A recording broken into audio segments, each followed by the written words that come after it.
প্রিয় বিএ 6 সেমিস্টারের ছাত্রছাত্রীরা, আজকে আমি যে বিষয় নিয়ে আলোচনা করব সেটি হচ্ছে তোমাদের যে বাংলা কম্পালসারি পেপার রয়েছে, বাংলা কম্পালসারি পেপার LCC 2, যেটি সাময়িক পত্র ও কথা সাহিত্য, এই সাবজেক্টটি থেকে আমি তোমাদের গুরুত্বপূর্ণ ছোট প্রশ্ন মডেল 1, মডেল 2, মডেল 3 থেকে আমি প্রশ্ন তোমাদের উত্তর সহ আলোচনা করে দিয়েছিলাম এবং লাস্টে আমি তোমাদের সমস্ত মডেল থেকে একেবারে প্রশ্ন আমি বলে দিয়েছিলাম এবং তার PDF নোটস তোমরা কীভাবে পাবে সেটিও আমি আলোচনা করে দিয়েছিলাম।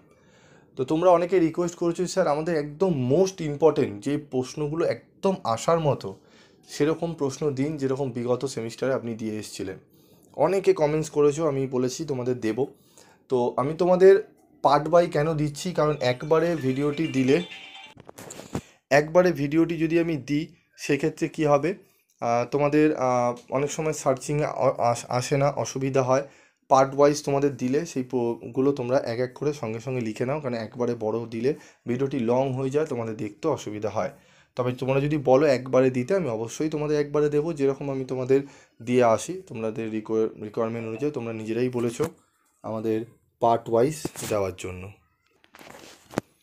ঠিক আছে, তো আমি তোমাদের আজকে যে প্রশ্নগুলো বলবো একদম মার্ক করে রেখে নাও, এই প্রশ্নগুলো করো। ঠিক আছে, যদি প্রথম সেটের প্রশ্নপত্র হয় তোমরা 100% কোশ্চেন কমন পাবে। হ্যাঁ, 100% কোশ্চেন কমন পাবে। এই প্রশ্নগুলো তোমরা একবার মার্ক করে নিও। কি কি প্রশ্ন সেটি আমি বলবো। মডেল 1 থেকে আমি আলোচনা করছি, প্রথমে দেখে নাও। প্রথমে এই যে প্রশ্নটি দেখতে পাচ্ছ, একদম VVI, 4টে স্টার VVI, মানে এই প্রশ্নটা বাদ দেওয়া কোনো মতেই চলবে না। যে প্রশ্নগুলো বলছি, কি প্রশ্ন? সংবাদ প্রভাকর পত্রিকাটি কত সালে কার সম্পাদনায় প্রকাশিত হয়? বাংলা সাময়িক পত্রের ইতিহাসে এই পত্রিকাটি গুরুত্ব নির্ণয় করো। এই প্রশ্নটি তোমাদের অবশ্যই করতে হবে। এর সাথে হচ্ছে সবুজ পত্র কার সম্পাদনায় কবে আত্মপ্রকাশ করে? বাংলা গদ্য সাহিত্যের বিকাশে এই পত্রিকাটির অবদান আলোচনা করো। এই প্রশ্নটি পড়বে। এর সাথে পড়বে তত্ত্ববোধিনী পত্রিকা কার উদ্যোগে কত সালে প্রকাশিত হয়? বাংলা সাময়িক পত্রের ইতিহাসে পত্রিকাটির গুরুত্ব অবদান বিচার করো। এই যে 3টি প্রশ্ন দেখছো, এই 3টি প্রশ্ন তো পড়বেই। এর সাথে আরেকটি প্রশ্ন বলে দেবো। এই 4টি প্রশ্ন যদি তোমরা ভালো করে নিতে পারো, আমি আশা করি তোমরা একটি 10 নম্বরে একদম 100% কমন পাচ্ছ। এবং তার সাথে তোমরা এমনও দেখবে যে এই 4টি প্রশ্নের মধ্যে 2টো প্রশ্ন এমন দিয়েছে যেটি অরে রয়েছে, তখন তোমরা নিজেরাই কনফিউজ হবে কোনটা করব। তাই 4টি প্রশ্ন এত ভালো করে নাও যাতে যে প্রশ্নটাই তোমরা দেখতে পারো প্রথমে, সেটি যেন তোমরা অ্যান্সার করতে পারো। বোঝা গেল? 10 নম্বরের জন্য কিন্তু এই 4টে প্রশ্ন, যেগুলো দেখো স্টার মার্ক পাশে VVI বলে গ্রিন কালারে লেখা আছে, এইগুলো এই 4টি মডেল 1 থেকে তোমরা ভালো করে রেডি করে নাও। ঠিক আছে, বাকি প্রশ্নগুলো যদি যদি রেখে থাকো তাহলে রিভাইজ করে নেবে, তবে ওই 4টি প্রশ্ন করবে। 5 নম্বরে কোন কোন প্রশ্নগুলো করবে দেখে নাও। বাংলা গদ্যের বিকাশে সবুজপত্র পত্রিকাটির ঐতিহাসিক গুরুত্ব আলোচনা করো।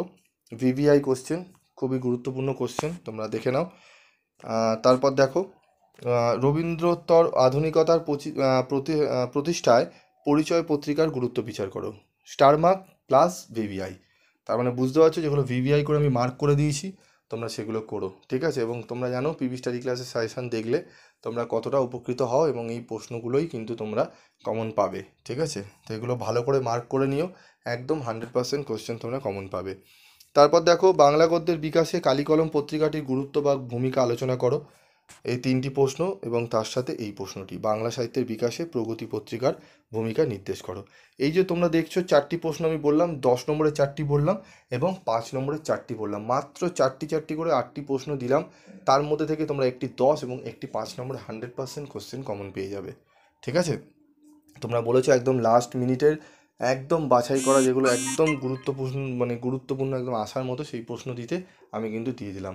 আমার একটু সময় লাগছে, আমি পার্ট ওয়াইজ কেন দিচ্ছি, কারণ তোমরা জানো কতটা পরিশ্রম করে আমাদের কিন্তু টিচাররা যারা রয়েছেন, আমরা আলাপ আলোচনা করে আমরা কিন্তু তারপর তোমাদের যে সাজেশানগুলো দিই, এত সোজা নয় যে বলে দিলাম দেখে। ঠিক আছে, এবং যারা একবারে দিয়ে বলেন যে একবারে দিয়ে দিচ্ছি, সেগুলো তোমরাই বিচার্য বিষয়, যাই হোক সেগুলো তোমরা দেখতে পারো।